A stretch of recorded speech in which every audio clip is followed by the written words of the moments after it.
इस समय मैं जम्मू के कंजवानी के पास हूँ और यहाँ पर ये जो आप पीछे मेरे पीछे जो खुदाई देख रहे हैं, दरअसल कंजवानी से लेकर जो सतवारी तक फ्लाईओवर बनना है उसकी शुरुआत हो चुकी है और उसको लेकर जो कंपनी काम कर रही है उसने ज़मीनी स्तर पर काम जो है वो शुरू कर दिया है। यहाँ पर अगर आप देखेंगे इसके जो पिलर को लेकर जो है खुदाई वो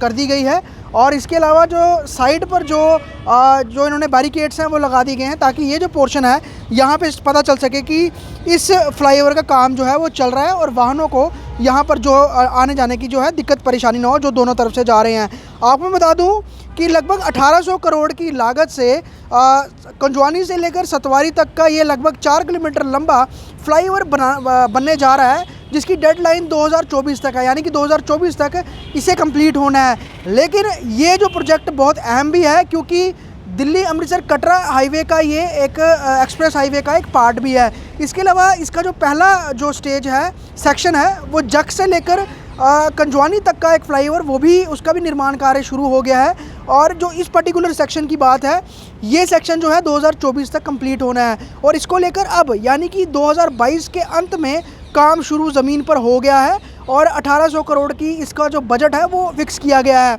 इसके साथ ही इसका एक अहम प्रमुख जो एक लिंक है वो इस फ्लाईओवर का जम्मू एयरपोर्ट के साथ भी दिया जाएगा ताकि जो लोग कठुआ सांबा से जम्मू एयरपोर्ट की तरफ रुख करना चाहते हैं उनको ये एलिवेटेड पार्ट जो है बिना किसी ट्रैफिक कंजेशन के वो एयरपोर्ट तक पहुंचा सकता है। उसके अलावा जिस तरह से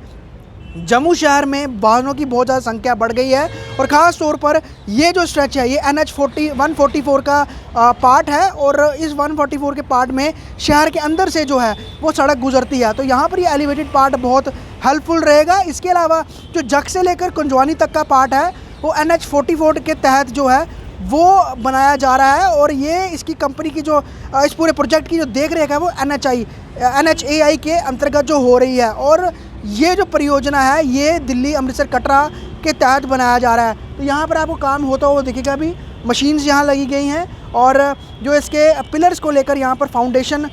जो खुदाई है उसके लिए वो यहाँ पर हो चुकी है। उसके अलावा रोड वाइडनिंग के लिए जो दोनों सर्विस लेन का डिवाइडर है उसे हटा दिया गया है, उसको समतल कर दिया गया है और जो काम है अब वो यहाँ से शुरू हो रहा है। इसके अलावा पहले ही जो वाटर लेवल है या फिर ज़मीनी स्तर की टेस्टिंग है वो पहले ही करी जा चुकी थी और जहाँ जहाँ पिलर्स लगने हैं वहाँ पर ये इस तरह की खुदाई अब होनी है। ये बहुत अहम परियोजना भी है और इसको लेकर आने वाले समय में यानी कि 2024 तक ये कंप्लीट होगा तो जम्मू शहर में वाहनों को चलने में जो ट्रैफिक जैम में फंसते हैं वो उसमें काफ़ी कमी आ जाएगी। और जिस तरह से अगर हम बात करें फोर्थ ब्रिज से लेकर अखनूर तक एक 4 लेन हाईवे का भी जो प्रोजेक्ट है वो चल रहा है, जिसमें कि एलिवेटेड पार्ट सेकंड स्टेज का कनाल हेड तक मुट्ठी तक जो है वो कंप्लीट हो चुका है। उसके अलावा जो पहला स्ट्रेच है फोर्थ ब्रिज से लेकर कनाल हेड तक वो भी बन रहा है। उसके अलावा 4 लेन का काम चल रहा है, तो ये कहीं ना कहीं ये पूरा स्ट्रेच जो है वो आपस में लिंक भी करेगा और यकीनन जो दिल्ली से लेकर कटरा की बात करें तो जो वक्त पहले लगभग 12 घंटे से ज़्यादा का समय लगता था तो ये एक्सप्रेसवे बनने से लगभग 6 घंटे का पूरा फासला तय होकर पाएंगे लोग दिल्ली से लेकर कटरा तक। और उस बीच ये जो सेक्शन आ रहा है ये जम्मू शहर को बहुत ज़्यादा ट्रैफिक मुक्त करेगा, ट्रैफिक से जाम से मुक्त करेगा और कंजवानी से लेकर सतवारी तक जो है ये एलिवेटेड पोर्शन जो है वो 2024 तक कंप्लीट होगा और 1800 करोड़ की लागत है। और सबसे बड़ी बात सतवारी चौक जहाँ पर बहुत लंबे जाम देखने को मिलते हैं और क्योंकि वो रास्ता एयरपोर्ट की तरफ भी जाता है, आरसपुरा की तरफ भी जाता है, टूवर्ड्स सांबा कठुआ की तरफ और जम्मू शहर की तरफ भी जाता है, तो वो जो सतवारी चौक है उसमें बहुत ज़्यादा लोड भी है और ये एलिवेटेड जो पोर्शन बनने से यकीनन काफ़ी ज़्यादा राहत मिलने वाली है। तो साफ तौर पर जो हाईवे का काम है वो जो एलिवेटेड पोर्शन कंजवानी से लेकर सतवारी तक का